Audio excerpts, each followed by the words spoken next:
Welcome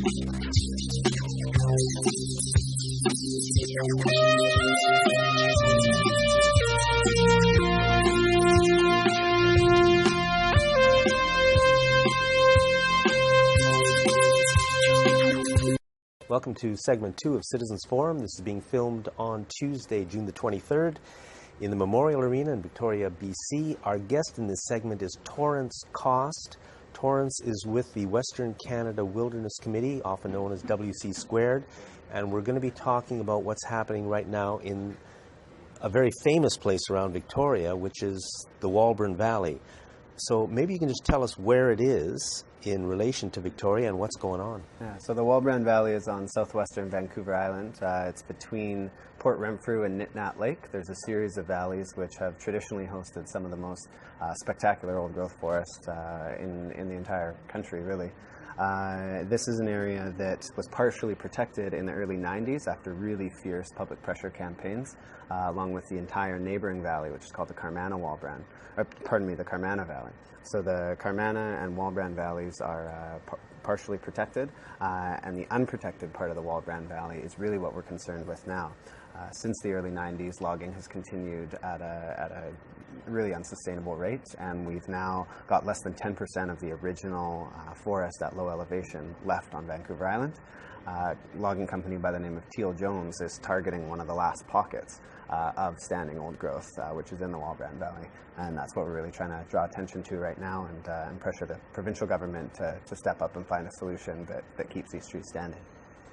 So what's the solution? Because, I mean, to me, to still be cutting down old-growth forests, especially such prime, I mean, there's almost none of it left on the planet anymore. Mm-hmm. It's totally crazy. Right. But what's the plan? So in terms of forest policy, our two big asks are a ban on raw log exports, and B, a moratorium on old-growth logging. So you're absolutely right. We just haven't got enough old growth left to log, and the province essentially has no plan to address that. They don't have a plan to protect what remains of our old growth, but the absence of such a plan can't mean that the last patches like the Walbran are liquidated for private profit, which is exactly what Teal Jones is planning to do. So while we continue to call for a plan on old growth, a plan that sees the remaining pockets of old growth conserved in a way that works for First Nations who have always had access to these resources, that's sort of ongoing work for us at the Wilderness Committee, but also we need to lock off little pockets like the Central Walbran. So we're really pressuring the provincial government right now to come to the table with the logging company, because the thing is, the area that we're asking to be set aside in the Walbran is 486 hectares. It's between the Walbran River, the main stem of the Walbran River, and the existing park boundary. It's this last little sliver of unprotected forest. And 486 hectares sounds like a lot, but the entire tree farm license, which is the name of the forest tenure that this company has, is close to 100,000 hectares. So the area that we're asking them to stay out of is less than 0.5% of the land they have access to. This isn't a big radical ask, and the province, again, it's their role to come up and show leadership on that. So that's what we're asking them to do. I assume the company will not relinquish it. Which company is it? The company is called Teal Jones. They're based out of Surrey. They own because I haven't. So it's called a TFL, or tree farm license. So it's Crown land or public land. Teal Jones has control of that tree farm license. That's right. So they have the license. It's called Tree Farm License 46. It's an extensive 100,000 hectares. And it just seems to move from one company to another. That's right. So in the early 90s, it was a company called Fletcher Challenge. Now it's moved to Teal Jones, and when we last fall, October, late September, we found new flagging tape in the area. Flagging tape usually indicates exploration and the formation of new cut blocks. So we contacted the company. This is something that I always do with logging companies on Vancouver Island. This case was a little bit unique in that the company actually got back to me. Dealing with other companies, the infamous island timberlands further north on Vancouver Island, they'll either say consult with your government or no answer at all. Teal Jones did get back to me. They said they really cared about sustainability. They said they wanted to take environmental, recreational concerns to heart in this area. And we entered essentially a 6-month dialogue where I was pointing out the benefits of old growth, the importance of these ecosystems. They, provide resources for First Nations that second growth forests just don't. They provide habitat for critically endangered species that second growth forests just don't. They sequester far more climate changing carbon than second growth forests, than younger forests. So in the age where, in this era where climate change is the number one issue facing us, we don't have tar sands to leave in the ground on southwestern Vancouver Island. Our role, the way we can show climate leadership, is to leave old growth forest standing. I pointed all this out to them, and I sent them a map of the area that our mappers at Wilderness Committee put together, and it laid out this 486 hectare zone, which is the area, the absolute minimum area that we're calling for conservation to protect the ecological integrity and the recreational values in this part of the Walbran Valley. They then, just a few weeks ago, sent me back a map that laid out their preliminary plans, and what their plans are 8 cut blocks, all within our no-go area, all within the most sensitive part of the Walbran Valley. So they essentially took all my concerns, all the things I was asking, and threw it all back in my face. So that was, a tough pill to swallow, and it's unfortunate. I had higher hopes for this company. I thought that environmental leadership really meant something to them, but again, they've proven that it hasn't. I've walked through fields of 1,000-year-old stumps that this company's created. That's their business model. So again, it's up to the province now to come to the table and put a stop to this. Well, it's not only up to the province, it's up to the media to come to the table too, because it's like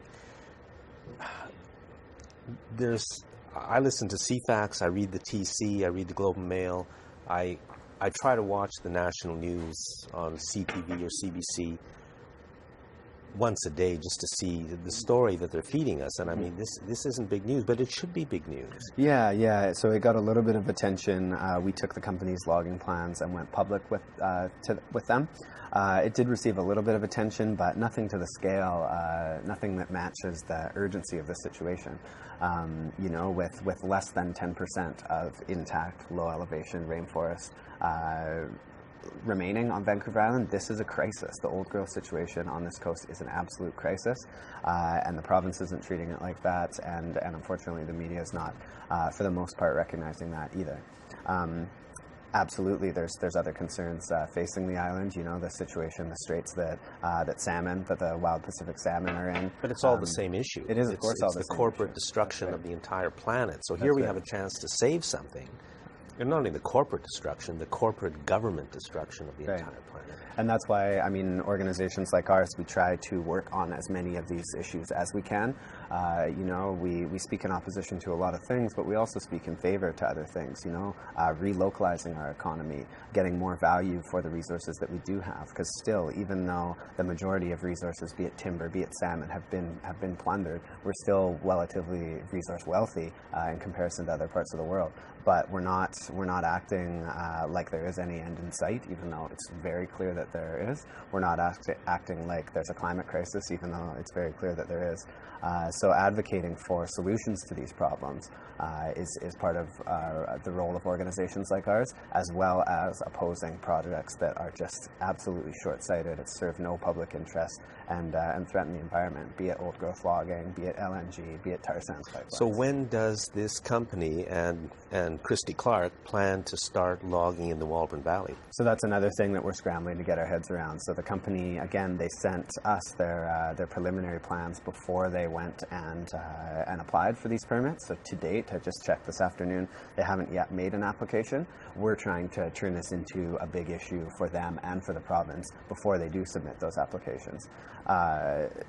Once they submit, the timeline on whether on how long it takes for those permits to be approved, from when they make the applications to when they're actually granted permits to do the cutting, that's a process that's a timeline that I'm having trouble getting answers to from the province. This summer or fall? So it could be. I know once the permits are granted that the company can move quite quickly on TFLs. One of the reasons we oppose TFLs as opposed to timber supply areas, which are another form of forest tenure on Crown land, is that they give the companies more leeway there. It's more of a rubber stamp process.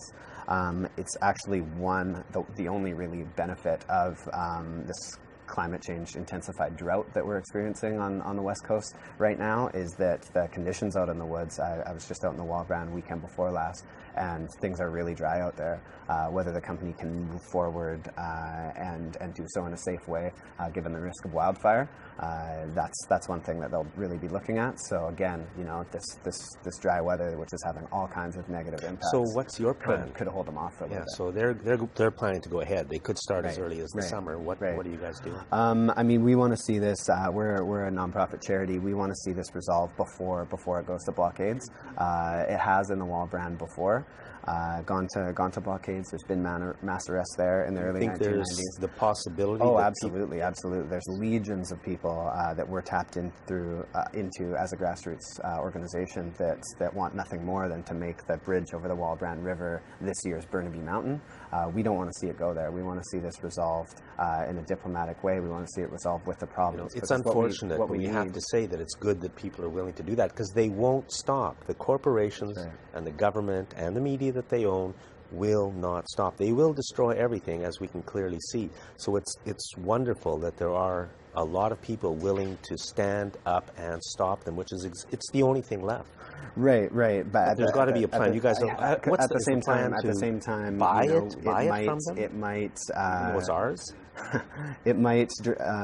Blockade tactics might work to hold off logging for now in this area, but there's nothing that would prevent, you know, another campaigner with the Wilderness Committee being back here in 25 years campaigning for the same thing. I mean, so the solution is the province coming to the table, talking with the company about areas where they can log elsewhere in their TFL. The province has to demand that companies begin the transition to sustainable second growth logging. Can they make that demand?